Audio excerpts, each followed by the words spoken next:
नमस्कार दोस्तों। नालंदा यूनिवर्सिटी दुनिया का सबसे पुरानी यूनिवर्सिटी ऑक्सफोर्ड यूनिवर्सिटी की स्थापना से भी 500 साल पहले जिसका अस्तित्व था, दुनिया जिसे ज्ञान का अद्वितीय केंद्र मानती थी।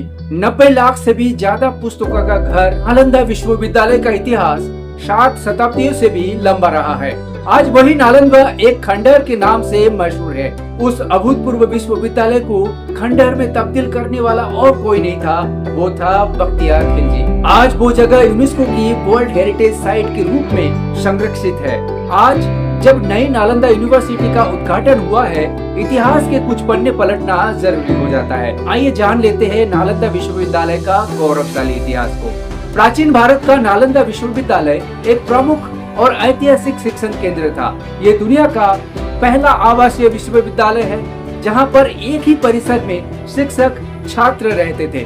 गुप्त सम्राट कुमारगुप्त प्रथम ने नालंदा विश्वविद्यालय की 450 ईस्वी में स्थापना की थी। हर्षवर्धन और पाल शासकों ने भी बाद में इसे संरक्षण दिया। इस विश्वविद्यालय का भव्यता का अंदाजा इसी से लगाया जा सकता है कि इसमें 300 कमरे, 7 बड़े कक्ष और अध्ययन के लिए 9 मंजिला एक विशाल पुस्तकालय था। पुस्तकालय में 90 लाख से भी ज्यादा किताबें थी। नालंदा विश्वविद्यालय में किसी समय 10,000 से भी ज्यादा छात्र पढ़ते थे। इन छात्रों को पढ़ाने के लिए 1500 से भी ज्यादा शिक्षक थे। छात्रों का चयन उनकी मेधा पर किया जाता था। सबसे खास बात यह है कि यहाँ पर शिक्षा, रहना और खाना बिल्कुल निःशुल्क था। इसमें भारत की ही नहीं बल्कि कोरिया, जापान, चीन, तिब्बत, इंडोनेशिया, ईरान, ग्रीस, मंगोलिया देश के भी छात्र पढ़ने के लिए आते थे। विश्वविद्यालय में पढ़ने के लिए ज्यादातर एशियाई देशों, चीन, कोरिया और जापान से आने वाले बौद्ध भिक्षुक होते थे। इतिहासकार के मुताबिक 7वीं सदी में चीनी भिक्षु हियंगसांग ने भी यहाँ पर शिक्षा ग्रहण की थी। हियंगसांग ने अपनी किताबों में नालंदा विश्वविद्यालय की भव्यता के बारे में लिखा है। बौद्ध के 2 सबसे अहम केंद्रों में से ये एक था। ये प्राचीन भारत के ज्ञान और बुद्धिमत्ता के प्रसार के योगदान को दर्शाता है। इस विश्वविद्यालय में धार्मिक ग्रंथ, literature, theology, logic, medicine, philosophy, astronomy जैसे कई विषयों को पढ़ाई जाती थी। उस समय जिन विषयों की पढ़ाई यहाँ पर होती थी वो कहीं भी नहीं पढ़ाए जाते थे। ऐसा माना जाता है कि 6वीं शताब्दी में भारतीय गणित के जनक, फादर ऑफ इंडियन मैथमेटिक्स कहे जाने वाला आर्यभट्ट ने भी विश्वविद्यालय को नेतृत्व किया था। 700 साल तक यह विश्वविद्यालय दुनिया के लिए ज्ञान का मार्ग था। 700 साल की लंबी यात्रा के बाद 12वीं शताब्दी में बख्तियार खिलजी ने इसे जला दिया था। आखिर खिलजी ने क्यों जला दिया था विश्वविद्यालय? नालंदा विश्वविद्यालय में 1193 तक पढ़ाई होती थी। तुर्क आक्रमणकारी बख्तियार खिलजी ने इस पर हमला कर दिया। उसने पूरे विश्वविद्यालय को तबाह कर दिया। इतिहासकारों के मुताबिक खिलजी ने जिस समय विश्वविद्यालय पर हमला किया था उस समय इसकी 9 मंजिला लाइब्रेरी में करीब 90 लाख किताबें और पांडुलिपियां थी। लाइब्रेरी में आग लगाने के बाद ये 3 महीने तक जलती रही। कुछ इतिहासकार बताते हैं कि खिलजी और उसके सैनिकों को लगता था कि इसकी शिक्षाएं उनके लिए चुनौती थी। हालांकि स्कॉलर इस मान्यताओं को खारिज करते हैं। यह भी कहा जाता है कि एक बार खिलजी बहुत अधिक बीमार था जिसका इलाज कई तरह से किया गया, जिससे लेकर कई तरह की कहानियां बताई जाती है।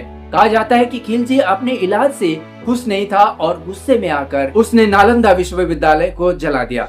कहानी यह भी है कि जब खिलजी कुछ ज्यादा ही बीमार था उसने अपने सारे राजवैद्यों का सहारा लिया, लेकिन कोई फायदा नहीं हुआ और किसी के सुझाव पर उसने नालंदा विश्वविद्यालय की आधुनिक चिकित्सा का सहारा लिया, जिससे वो बिल्कुल ठीक हो गया और फिर अपने राजवैद्यों के कुमंत्रण पर नालंदा को पूरी तरह से जला दिया। इसमें कितनी सच्चाई है या महज एक कहानी है, ये कोई नहीं बता सकता। हालांकि बौद्ध धर्म को उखाड़ फेंकना इस हमले के पीछे एक प्रेरक शक्ति हो सकती है। भारत के एक अग्रणी पुरातत्वविद HD सांकलिया ने अपनी 1934 की किताब द यूनिवर्सिटी ऑफ नालंदा में लिखा है कि परिसर की किला जैसा स्वरूप और उसकी समृद्धि की कहानियों से ईर्षा आक्रमण का कारण थी।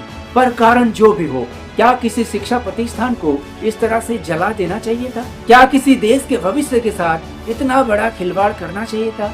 क्या किसी देश के शिक्षा रूपी ठोस रीढ़ को तोड़ देना चाहिए था? ये सब सवाल हम और आपके जहन में एक बार जरूर उठा होगा। किसी देश पर सत्ता, हुकूमत कायम रखने के लिए इस हद तक गुजर जाना कहाँ तक ठीक है? किसी देश की समाज, संस्कृति, राजनीति में विभेद जरूर होंगे, लेकिन विभेद को मिटा ही देना कहां तक उचित है, लेकिन हम उसे जरूर उचित मानते यदि नालंदा को जलाने के बाद उससे भी बड़ा एक शिक्षा प्रतिष्ठान देश को समर्पित होता। लेकिन ऐसा कुछ भी नहीं हुआ। हमारे देश के इतिहास में ठीक उल्टा ही हुआ है। किसी देश के राजा को किसी सीमित दायरे में नहीं रहना चाहिए, चाहे उनकी जन्मभूमि कहीं पर भी हो।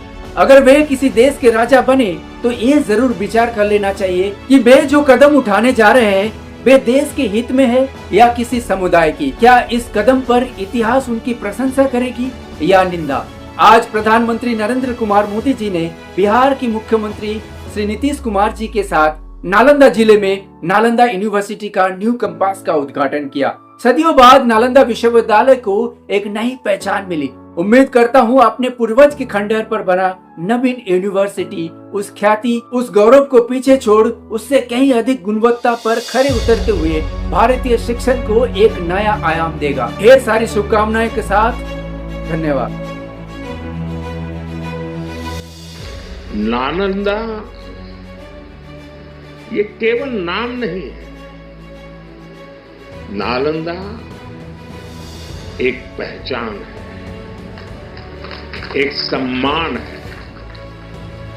नालंदा एक मूल्य है, नालंदा एक मंत्र है, गौरव है, गाथा है। नालंदा है उद्घोष इस सत्य का कि आग की लपटों में पुस्तकें भले जल जाएं, लेकिन आग की लपटें ज्ञान को नहीं मिटा सकती।